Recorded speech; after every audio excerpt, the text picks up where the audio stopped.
Pick number 36 in the 2017 draft, Jonah Bolden. What does it mean to hold an NBA hat in your hand, a jersey, and now being here and seeing this dream closer to being realized? You know, it's a dream come true. You know, ever since I was a young kid, I've always had a dream of getting to the NBA.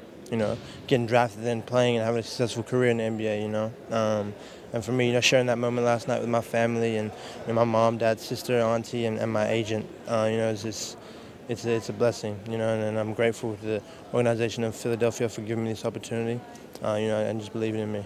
In terms of basketball in recent history, there was Australia for you, there was UCLA, and then there was Serbia. What was the journey like? How's it been?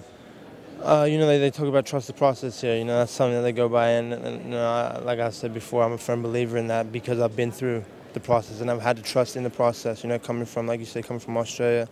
You know, they coming over here for 2 years for 1 year of high school, then 2 years of college, and then making that decision to leave and go professionally. You know, it was all a process.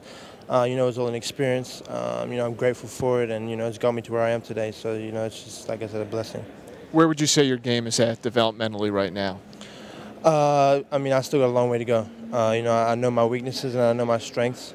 You know, and I think one of the main things is knowing your weaknesses and working on it. And then in my past 12 months, you know, the beginning of last year, you know, I went into my first year professionally, knowing my weaknesses at the time and wanted to work on it. You know, at this point in my game, you know, I still have some weaknesses that I want to work on. You know, and I believe I always have weaknesses. You know, I'm never going to be a perfect player, and that'll be, you know, the one thing that's always in the back of my mind, just getting better each and every day. And I think this is a great organization where they, you know, they put a huge emphasis on player development. You know, from the end of the roster to the first guy. You know, so that's exciting. A couple people in the organization with ties to where you're from in Australia. Let's start with Brett Brown. Does he know your family? Brian Colangelo said that last night. Yeah, no, he does. You know, I personally haven't spoken to Brett since I was really young. But my dad knows Brett really well.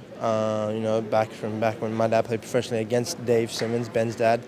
You know, so we had like a 45 to an hour meeting this morning. It was casual. It was kind of like an Australian, you know, get together. And you know, we just spoke about life. You know, obviously what happened last night, why, reasons why he drafted me, what, you know, and just about his coaching, you know, ethics and approaches in his system. But you know, overall, it's you know, it's just exciting, you know, knowing that he's from where I'm from. You know, adds that little cushion of comfortability.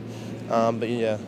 We saw Ben Simmons in the back of the gym watching the press conference, Yep. And then you two had a chance to catch up briefly afterwards. What type of communication have you guys had over the years? Well, I think, like, since he left early, or not early, but since he left the high school, we haven't really spoken as frequently as we did when he was in Australia. We kind of rekindled and built onto that relationship, you know, of communication later, you know, once he got drafted and whatnot. But yeah, no, you know, I saw him this morning when he came in for his 8 a.m. Lifting, you know, and he was eating breakfast. You know, he was like, you know, bro, I'm excited. You know, he's like, you know, he loves it here. You know, he fell in love with the city, fell in love with the people, the organization, and fans. You know, he's like, you're gonna love it. He's like, you know, this is crazy.